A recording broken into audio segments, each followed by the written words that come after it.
পেঁয়াজ কি শর্ট হয়ে গেছে? পেঁয়াজ আমদানি কম, এই কারণে দাম বাড়তেছে। আমদানি আবার কমে গেছে না? হ্যাঁ। আচ্ছা আচ্ছা আচ্ছা আচ্ছা। এই পেঁয়াজের দাম এবং আমরা যে আসসালামু আলাইকুম। ওয়ালাইকুম সালাম। কেমন আছেন? আলহামদুলিল্লাহ ভালো। ভালো আছেন? আলহামদুলিল্লাহ। রুবেল ভাই, কি অবস্থা মার্কেটের, কি অবস্থা এখন? মার্কেট পেঁয়াজের দাম বেশি, বাজার বাড়তেছে। বাজার আবারও বাড়তেছে। হ্যাঁ। আচ্ছা, পেঁয়াজ কি শর্ট হয়ে গেছে? পেঁয়াজ আমদানি কম, এই কারণে দাম বাড়তেছে। আমদানি আবারও কমে গেছে না? হ্যাঁ। আচ্ছা আচ্ছা আচ্ছা আচ্ছা। এই পেঁয়াজের দাম এবং আমরা যতটুকু জানতে পারছি যে সামনে আরো বাড়বে। হ্যাঁ, আপনার আমদানি যদি না বাড়ে তাহলে সামনে আরো বাড়বে, আর আমদানি যদি বাড়ে তাহলে দাম কমবে। কমবে। হ্যাঁ। আচ্ছা আচ্ছা, তার মানে এখন শুধু আমদানির উপরে বাজার, হ্যাঁ। তাই না? হ্যাঁ। আমদানির উপর বাজার ডিপেন্ড করছে বাজার কোন দিকে যাবে।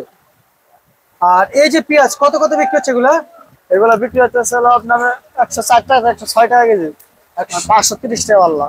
530 টাকা পাল্লা। কেজি কত বলেছেন? কেজি 106 টাকা। 106 টাকা। এটা কি পাইকারি দামে? এটা হলো খুচরা বেচতেছি, আর পাইকারি দাম হলো 160 টাকা কেজি। 160 টাকা কেজি। 160 টাকা। এটা কোন জেলার? এটা হলো ফরিদপুর। ফরিদপুর জেলার পেঁয়াজ না? হ্যাঁ। আচ্ছা আচ্ছা, এটা ফরিদপুর জেলার পেঁয়াজ। আর আর যেগুলো আপনার অরিজিনাল দেশাল পেঁয়াজ সেগুলো কত চলছে? সেগুলো চলতেছে আপনার 110 থেকে 12 টাকা চলতেছে। 110 থেকে 112 টাকা। আপনার বস্তা কাটা বলেন পাইকারি? বস্তা কাটা 110 টাকা আসতেছে। 110 টাকা বিক্রি করতেছেন। হ্যাঁ। আর হচ্ছে হাইব্রিড পেঁয়াজ কত বিক্রি চলছে? হাইব্রিড হলো আপনার বিভিন্ন দামে আছে, 100 টাকা আছে, 102 টাকা আছে, 160 টাকা আছে, আর বিভিন্ন কোয়ালিটি আছে, কোয়ালিটি বুঝে দাম। কোয়ালিটি বুঝতে। হ্যাঁ। আচ্ছা, আজকে ভালো কোয়ালিটির পেঁয়াজ কত যাচ্ছে হাইব্রিড?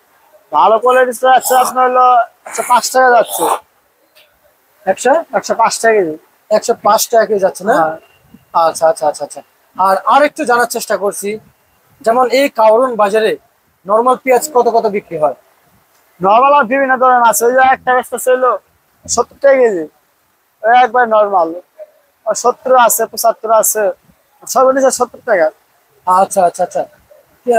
এখন যারা স্টক পার্টি ওনারা কি ন্যায্য দাম পাচ্ছেন? আমি গৃহস্থরা আপনার ন্যায্য দামই পাচ্ছে। আচ্ছা আচ্ছা। হ্যাঁ। আর মার্কেটে তো আমরা তো জানি যে নতুন পেঁয়াজ, নতুন মুড়ি কাটা পেঁয়াজ রেডি হচ্ছে নতুন করে আসার জন্য। সেই সাপেক্ষে মুড়ি কাটার আগে মানে বাজার কি আহামরি কি বাড়বে, অতিরিক্ত বাড়বে নাকি আরো নাকি স্বাভাবিক থাকবে? এটা বলা যায় না, আপনার তো এই যে নতুন পেজ আসবে তো আর 20-25 দিন, আসতে 1 মাস আছে, তাই তো নতুন পেজ আসলে তো দাম কমে যাবে গা। এই একটা মাসে মানে এই মাসটাই একটু দাম যে বাড়বে, এরপর আর বাড়বে না। এরপর আর বাড়বে না? না, বেশি আর বাড়বো না, আহামরি বাড়বো না। মানে আহামরি বলতে অতিরিক্ত বাড়বে না? না, ওই লাভ দিয়ে 200 টাকা কেজি এরকম হবে না, ওই তো 2-1 টাকা বাড়বে কমবে, এর ভিতরে আর কি থাকবে। বেশি বাড়তেছে না, বেশি কমতেছে না। এই নতুন পেজ আসলা তো আমাদের দাম কমে যাবো। কম যাবে আবার? হ্যাঁ। আচ্ছা আচ্ছা আচ্ছা আচ্ছা, বুঝতে পারছি রুবেল ভাই। আপনাকে অসংখ্য অসংখ্য ধন্যবাদ।